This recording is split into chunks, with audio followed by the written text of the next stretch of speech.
Salut à tous, j'espère que vous allez bien. Le Barça fait match nul contre Naples, match plus que frustrant.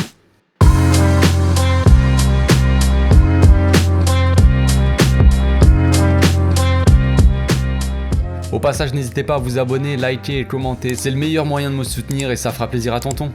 Que c'est frustrant ce genre de match, franchement j'en peux plus les gars, franchement ça fatigue. Débrief à chaud là, juste après le match, franchement c'est chiant de ouf. On maîtrise totalement le match, de bout en bout j'ai envie de dire.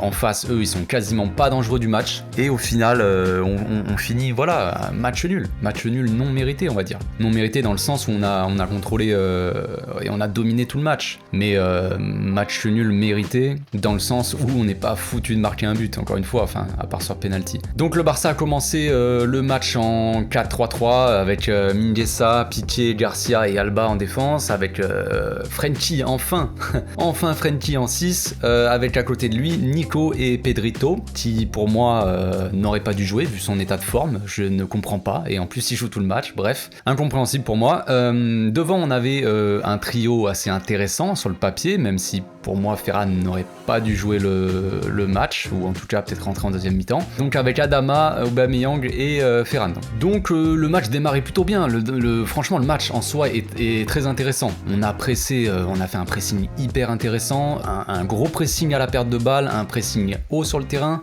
on a récupéré énormément de ballons, pour eux c'était quasiment impossible de sortir proprement, ils ont été très peu dangereux, très peu. Ils ont été dangereux une fois, comme d'hab les gars, franchement oh là là, ça fout les nerfs, franchement. Ferran qui loupe une action, mais pas toute faite, mais franchement frère, t'es tellement bien placé pour marquer ton but, ça me fait penser à des Suarez qui aurait été tout seul là, qui t'envoie une lucarne. Bon après les joueurs ne sont pas du tout comparables, ça c'est clair, mais ça fait mal, franchement ça fait mal, voilà, on loupe le 1-0 et juste après je le sentais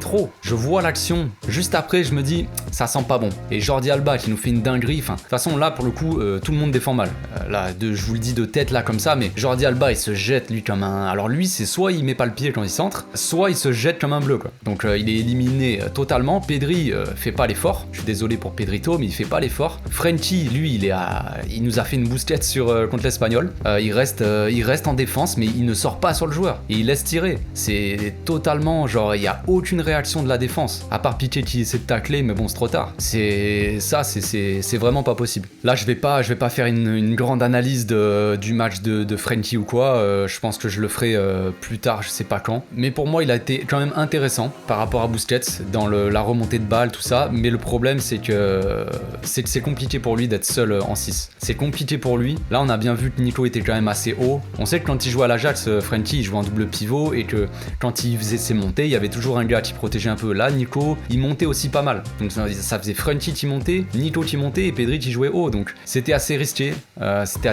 Frenkie il est quand même moins bon dans l'interception du ballon, les tacles, tout ça, on l'a vu. Il a manqué de peu d'intercepter le ballon ou des fois de faire des bons tacles. J'ai pas les stats en tête là, je sais plus, mais voilà. Après, ce qui est intéressant avec Frenkie, c'est que dans le contrôle du ballon et dans l'intensité, il va pas se faire bouger par l'adversaire, peu importe qui. Busquets, lui, par exemple, si tu lui mets un peu trop de pression, il commence à bégayer, je suis désolé. Même quand il est rentré, je l'ai pas trouvé dingo, Busquets, hein. J'ai pas envie de le cracher dessus, hein. Attention, je dis pas qu'il a fait une mauvaise entrée, je dis juste que tu sens que des fois Busquets, il a trop de pression, il va se faire bouffer direct, il va se prendre un coup d'épaule, il va tomber. Frenkie là, non. Frenkie c'est plus dans la maîtrise, tu sens qu'il est sûr de lui, il a bien temporisé, je trouve qu'il a été bon dans la construction, dans l'apport balle au pied, tout ça quand on avait le ballon. Par contre quand il s'agissait de récupérer des ballons, voilà, c'est pas ça, clairement, voilà. Enfin bref, du coup sur le but, Frenkie il joue mal, Frenkie joue mal, Alba joue mal et Pedri joue mal, voilà, il joue mal, il y a pas de pression, Alba se jette comme je l'ai dit, Frenkie il met pas la pression, Pedri il trottine derrière, frère qu'est-ce que tu fais? qu'est-ce que vous faites dans cette zone-là où c'est dangereux? On vient de se prendre un but plus ou moins similaire contre l'Espagnol où il y avait personne qui met la pression et personne qui sort sur le porteur du ballon, et là vous faites la même chose. C'est pas possible ça.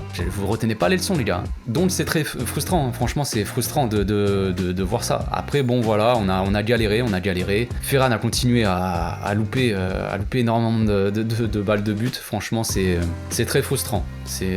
Franchement j'ai que ce mot à la bouche les gars, mais c'est chiant, c'est très chiant.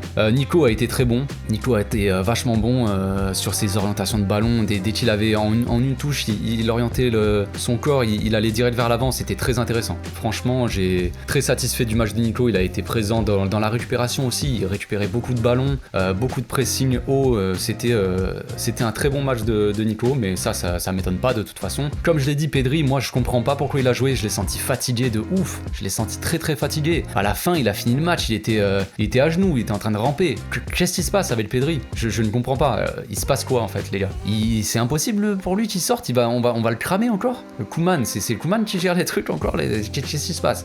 J'ai pas envie de comparer Xavi à Koeman, ça va, je vais pas abuser, mais là c'est pas possible d'utiliser Pedri comme ça encore. Il va finir comme l'année dernière, il va finir complètement cramé si on continue. Le gars il revient de blessure de je sais pas combien de mois parce qu'il était cramé et on recommence. Non. À la limite, tu veux mettre Pedri, ok, tu le mets en première mi-temps, deuxième mi-temps, tu mets Gavi. Gavi, quand il est rentré, il a fait énormément de bien. Franchement, patron, le gars. Gavi, il est trop chaud. J'adore ce joueur, mais très très chaud, le Gavi. Le mec a tellement de classe, tellement de maîtrise dans le ballon, il fait ce qu'il veut, il a 17 ans, les gars. 17 ans. Je le rappelle, ça fait longtemps que j'avais pas rappelé son âge. Il fait ce qu'il veut, Gavi. C'est incroyable. Ce gars est incroyable. Voilà, je dis pas que Gavi meilleur que Pedri, on s'en fout de ça. Je dis juste que Gavi là il est en forme et qu'il nous a manqué un peu au pressing. Pedri, on l'a senti totalement emprunté. Il jouait pas. Alors des fois, il a bien temporisé. Il avait la maîtrise du ballon.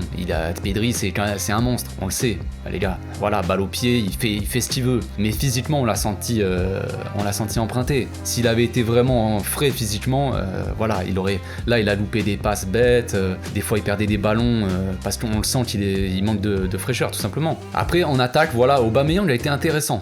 Première mi-temps, j'ai trouvé que entre Aubameyang et Ferran c'était bizarre. Des fois il y a eu quelques bonnes combinaisons, mais la plupart du temps Ferran il rentrait vachement dans l'axe et Aubameyang au lieu de prendre l'aile il restait aussi dans l'axe. Je dis pas que c'est de la faute d'Aubameyang, mais du coup les deux ils se marchaient un peu dessus. Ils étaient un peu dans la même zone et à gauche Jordi Alba montait pas assez. C'était pas assez fluide. Il aurait fallu des meilleurs mouvements. Là il se bloquait un peu, il s'annulait un peu les deux. Et Adama sur son côté était trop seul. Je pense que Mingueza lui du coup, vu que je pense qu'on jouait en 3-4-3 en première mi-temps, j'ai même pas fait attention, j'étais à fond dans le match. Mais je pense que oui, on jouait en 3-4-3 avec un Jordi Alba assez haut sur le terrain. Donc du coup, Mingueza ne montait pas trop haut. Du coup, Adama était vraiment seul et ils lui ont préparé un bon accueil à Adama. Il était, le gars était, il y avait Insigne qui était dessus avec Jesus là, défenseur central de base qui allait jouer à gauche. C'était fait exprès. Ils ont fait leur petit plan anti-Adama et ça a totalement marché. Adama, il est quasiment pas passé du match. De temps en temps, il faisait des petites percées ou voilà, mais franchement loin de moi l'idée de cracher sur Adama, pas du tout.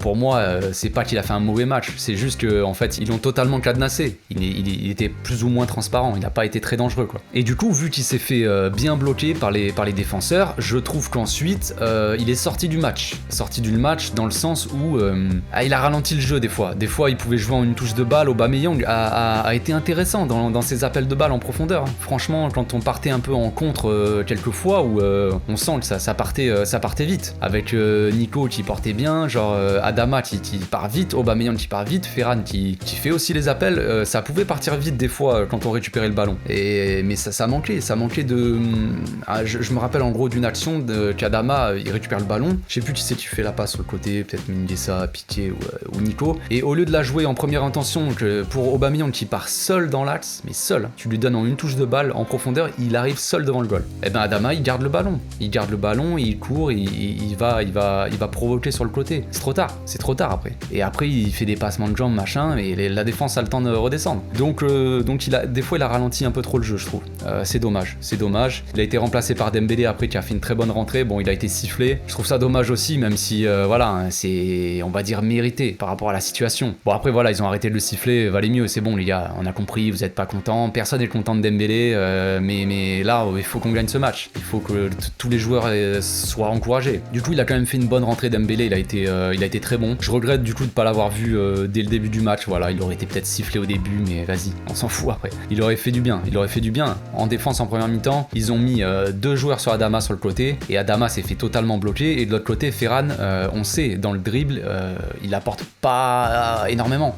Il provoque pas, il manquait Dembélé. Si t'as 2 joueurs qui provoquent sur les côtés, je peux te dire qu'ils savent plus où donner de la tête les mecs. Donc je trouve ça dommage. Après il y a Luc de Goat qui est rentré, il nous a fait une dinguerie, il a failli marquer retourner acrobatique, franchement ça aurait été incroyable, je aurais donné le ballon d'or après les gars, vous me connaissez. Mais non c'est dommage, donc c'est dommage, franchement on mérite pas en première mi-temps, on mérite pas du tout de perdre ce match. On finit la mi-temps à 1-0, c'est non mérité totalement. Comme je l'ai dit, on maîtrise totalement le match, on n'a pas énormément d'occasions franches, mais quand même, on a tenté au but, mais on tire à chaque fois à côté, on n'a cadré aucune frappe. J'ai pas les stats, mais je crois qu'en première mi-temps, on a tenté 6 tirs et 1 cadré. C'est pas possible, et encore le cadré, ça se trouve, c'est la balle piquée d'Aubameyang qui est pas dangereuse vraiment, tu vois. Compliqué. Après, il y a le péno, l'histoire du péno. Franchement, pour moi, c'est un cadeau de ouf. C'est un cadeau, je sais pas ce que vous en pensez. Peut-être que pas tout le monde va être d'accord. Pour moi, il y a main, c'est clair, il y a main, mais franchement, les gars, soyez honnêtes. Si l'arbitre siffle ça contre nous, qu'est-ce que vous dites? Vous dites oui, il y a péno, c'est mérité? Ah, je sais pas. Moi, tu me mets un péno comme ça contre nous, je casse tout chez moi. Je casse tout. Pour moi, il y a pas péno. Voilà. Après, je vais pas me plaindre et je suis très content parce que on mérite pas de perdre ce match, mais tellement pas quoi. On mérite pas de faire match nul, on mérite totalement de gagner. Donc si on finit à 1-0 pour Naples, voilà, j'aurais eu le seum. Donc autant qu'il y ait ce penalty, mais franchement, bon, c'est limite, hein, c'est un cadeau pour moi. Donc voilà ce qu'on peut retenir de ce match. Hein, je vais m'arrêter là. Ce que je retiens de ce match, c'est comme d'habitude en fait. Hein. On a été plutôt dangereux, on va dire, en termes de domination. Vraiment, on a eu quand même des occasions, surtout à la fin où ça n'arrêtait plus. Les frappes de Ferran 15 mètres au-dessus, les têtes de Luc, sa reprise de volée, on a été dangereux, on a apporté du danger, on a eu pas mal d'occasions, on a eu les occasions pour marquer. Les occasions les plus dangereuses sont venues de la part de Ferran. Malheureusement, je pense qu'il manque totalement de confiance et ça s'est ressenti. Je ne comprends pas. Voilà, je ne comprends pas pourquoi il est resté jusqu'à la fin, pourquoi il est titulaire. Voilà, je veux pas cracher sur Ferran. Pour moi, c'est un très bon joueur, ce gars. Ça, j'ai pas de doute là-dessus. Peut-être que vous êtes pas d'accord, il y a pas de souci. Pour moi, il est très bon. C'est juste qu'il manque tellement de confiance, il est tellement en manque de rythme, tout ça, que voilà ce que ça donne. Si t'as un mec totalement en forme, peut-être que je vais pas commencer à comparer ou quoi que ce soit, mais si Dembélé avait eu ces occasions-là, on connaît le Dembélé, hein, les gars. Moi, je me rappelle encore des frappes de 40 mètres au-dessus qui sortent du stade, on sait pas ce qu'il fait. Mais un Dembélé en forme et un peu plus en confiance, même s'il est sifflé, peut-être que ça rentre. On connaît Dembélé, la frappe, hein, c'est soit il te l'envoie en lucarne, soit il l'envoie à 40 mètres au-dessus. Mais ça serait peut-être rentré au bout d'un moment. Là, Ferran, il nous tue le match. Frère, t'as joué contre nous, je suis désolé. Comme je l'ai dit, j'ai pas envie de cracher sur le joueur, mais là c'est faute professionnelle, gars. Ouais, franchement, je sais pas quoi dire. Ça m'a fait mal de le voir à la fin pleurer et tout. Il était au bout de sa vie. Il doit s'en vouloir parce que voilà, c'est un professionnel, parce que c'est un bon gars, ce gars. C'est un bon gars. Ça, j'ai pas de doute là-dessus. Mais t'es pas venu ici pour être un bon gars. T'es venu ici quand même pour faire gagner des matchs, je pense, hein, en tant qu'attaquant, et là tu loupes beaucoup trop de choses, beaucoup. Alors j'ai pas envie de tomber dessus parce que de toute façon tout le monde va lui tomber dessus, les gars. Je vous connais, les gars, vous êtes méchants. Non, je plaisante, mais tout internet va lui tomber dessus, c'est sûr, et c'est plus ou moins mérité, mais c'est dommage. Est-ce que c'est la faute du joueur? Possible, mais après ça arrive d'être en manque de confiance. Donc est-ce que après c'est pas au coach de le sortir pour mettre des gars un peu plus en confiance? Si tu veux pas le faire sortir parce que t'as peur de lui ruiner un peu sa confiance en lui, ok, je le comprends, frère, mais au bout d'un moment faut qu'on gagne le match quand même. Alors il met son péno. Moi je pensais que ça le remettrait bien, mais là vu la tronche qu'il tirait en fin de match, je pense pas qu'il va être bien mentalement. Donc à voir contre Valence s'il joue, mais moi je le ferai pas jouer contre Valence. Moi je mettrai Dembélé sur le côté, voilà. Voilà, c'est tout pour aujourd'hui. Je ferai sûrement un débrief à froid normalement, hein, demain, donc je vous souhaite une bonne soirée, les amis. Soyez pas trop dégoûtés, hein. Essayez d'aller frapper dans un sac de frappe ou quoi, je sais pas, ou sur votre petit frère s'il est à côté de vous. Non, je plaisante. On se retrouve demain donc, n'hésitez pas à venir sur mon Instagram pour poser des questions, j'y répondrai demain dans la vidéo. D'ici là donc, passez une très bonne soirée, portez-vous bien, ciao.